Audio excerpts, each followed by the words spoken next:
I'm here all night. Here all night. Took the weight staff, tried to be as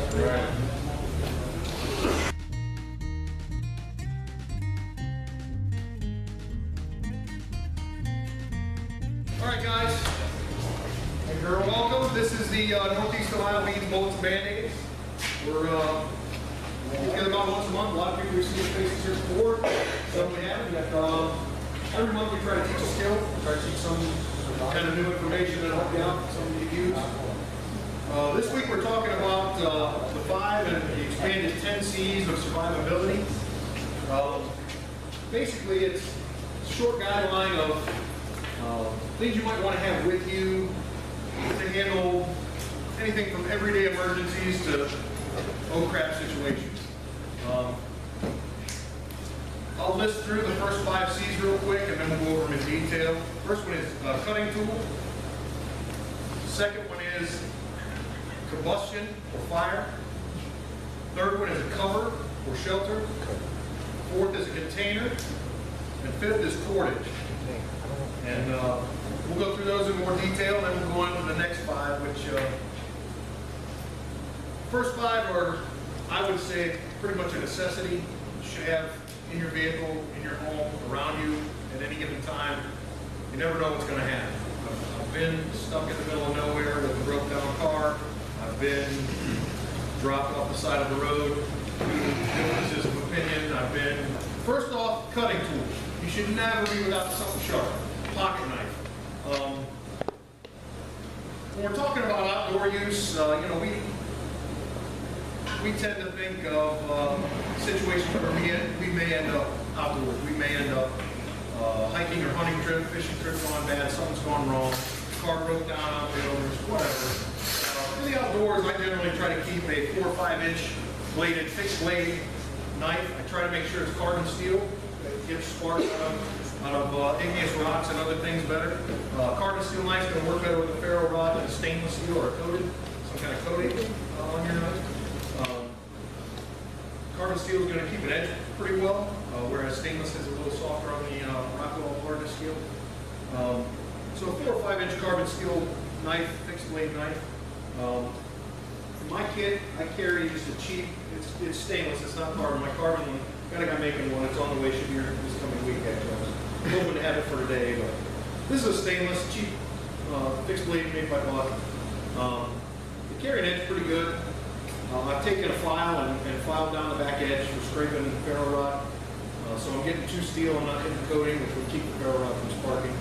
With a carbon steel knife, one of the other reasons I like a good fixed blade is, if I have to take bigger pieces of wood, make them into little pieces of wood with baton, you can take your fixed blade, you do that with a folding pocket knife, even a good one, it ain't gonna last you long, that hinge is gonna break. Sooner or later, you're gonna end up with a knife blade and a knife handle, they're not together anymore.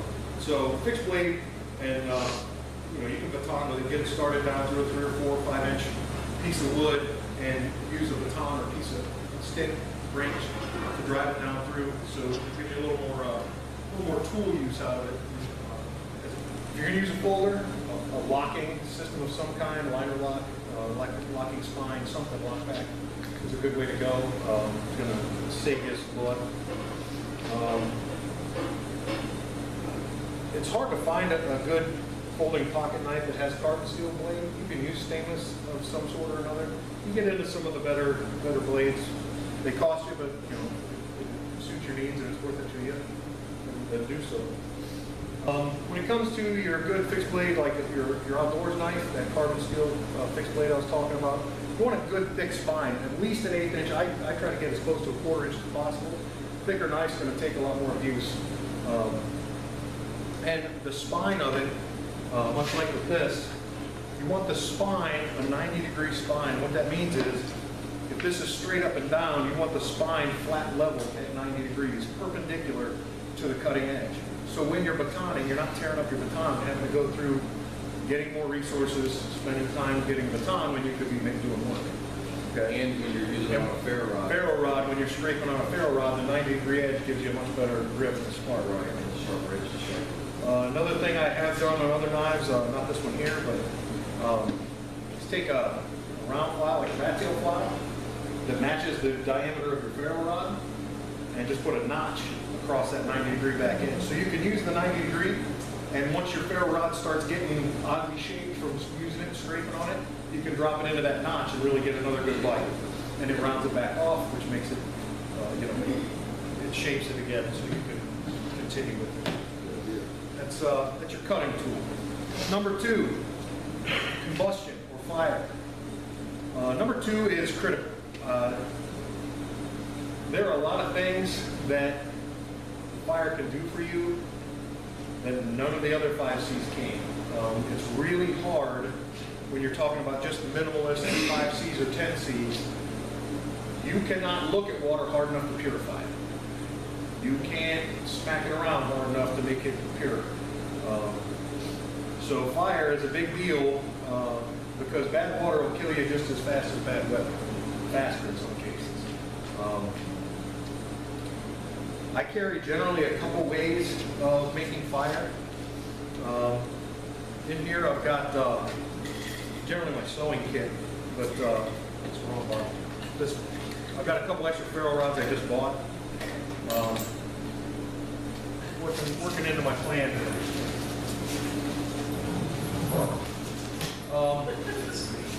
Fire kit's pretty small. It's pretty comprehensive, even though it is relatively, it's less than half an inch thick and an inch and a half by 3 inches or something.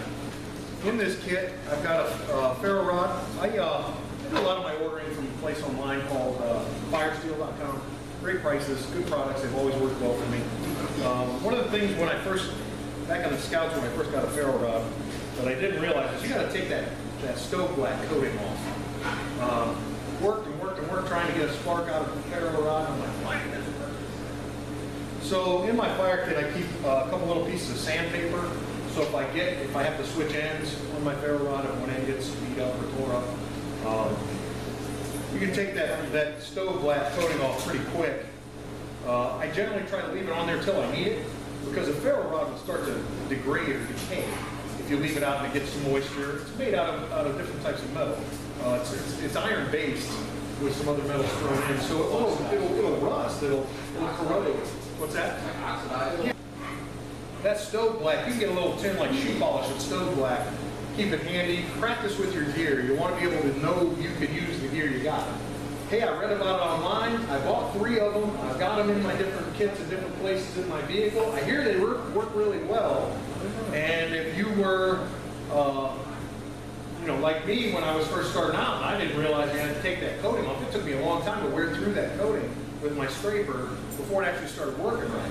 That can be frustrating when you're out and you need that fire now. It can be demoralizing.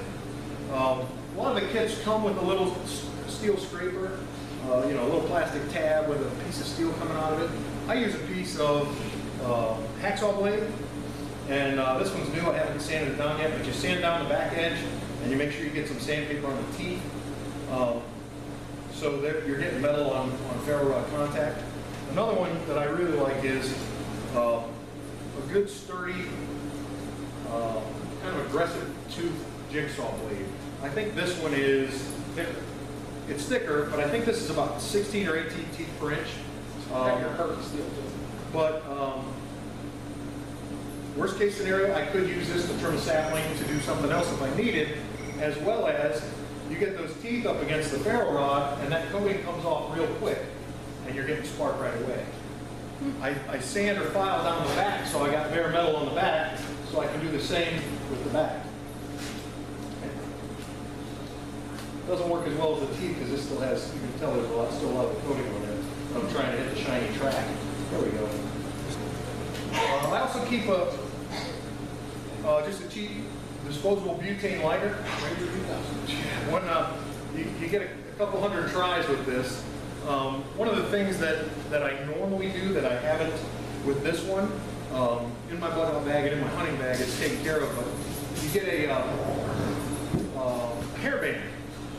Just like a hair tie, rubber band hair tie, and you wrap it around to keep the gas lever from being depressed, so it can't get pushed down and emptied while it's in your kit. You can use a zip tie, but then you got to figure out how to cut the zip tie off without breaking your lighter apart. That can be, cold hands, sharp knife. You could cause yourself an issue there. So a quick little fire kit there gives me at least 2 ways to try to make fire. Also in my kit, I've got a waterproof bag with some dryer lint in it. Catches. The dryer lint you use should be from your cottons, your bath towels, underwear, socks, for the most part, t-shirts, even denim pants, or cotton canvas pants, Carhartt, you know, like I would, the lint from that is good stuff. You start getting into polyesters and stuff, they have flame retardant built into the material, so they're not going to catch a spark as well. So whenever I do most of the laundry in my house because it's easier than doing the dishes. And I get to see who does what, so I'll pick that chore.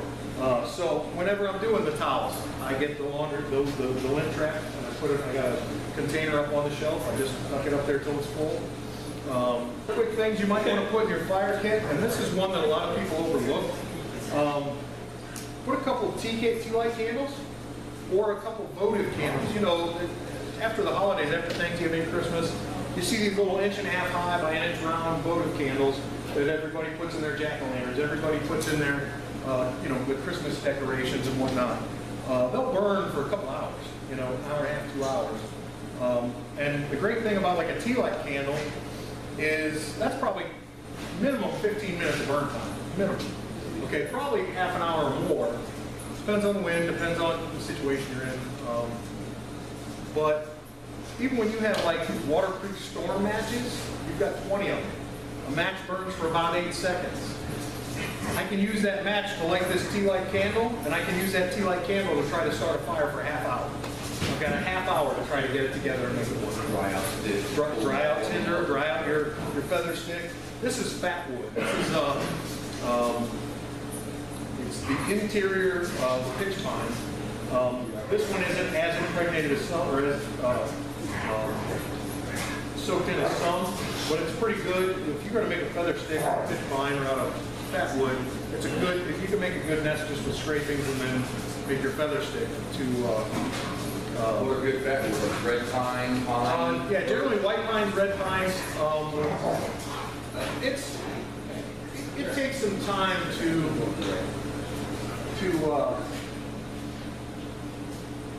train your eye to watch for them. A lot of times it's a damaged pine that died really slowly. If it's a lightning struck pine, the pitch has probably been almost evaporated out of it because of the heat from the lightning. Whereas if you got one that broke off halfway up but it's still got some green branches, and then you get down to where there's just a stump with some green on it, it's still creating all the pitch it would need for the whole tree, and that's staying in that lower. Those a lot of times you'll see it'll start seeping out of the bark. Magnesium bars. A lot of times you'll see magnesium bars which actually have a ferro rod on one side, and then the magnesium bar you can scrape down for magnesium shavings or powder. The good ones are expensive. They're $8, $9, $10 a piece. The cheap ones you get at Harbor Freight, it takes a lot of work to get a little bit of magnesium, and it's not the right grade of magnesium to catch a spark easily. Now it can help if you put some of that cheaper magnesium bar into a tinder pile, into some dryer lint, or into your nest. It can help. But if you're just trying to catch the magnesium itself off those cheaper bars, it can be a long day. It's going to take a long time, and it's not as easy as you might think. So there's your combustion or fire. Some other things you can do at home that are real, besides just the dryer lint, some petroleum jelly, Vaseline, and you can like get a snuff tin or any kind of small container. Line the inside with Vaseline and then stuff your dryer lint in there. So when you're ready, you just tear some of the dryer lint off and scoop some of the Vaseline. And that will help to prolong your nest. If it's just dryer lint, it goes pretty quick. Dryer lint and the Vaseline, it burns a little hotter and it takes a little longer because it's melting and turning that Vaseline into a burnable fuel. So a little Vaseline or cotton balls. Cotton balls are a great nest for catching a spark. Catching a spark. So cotton balls and Vaseline, same way.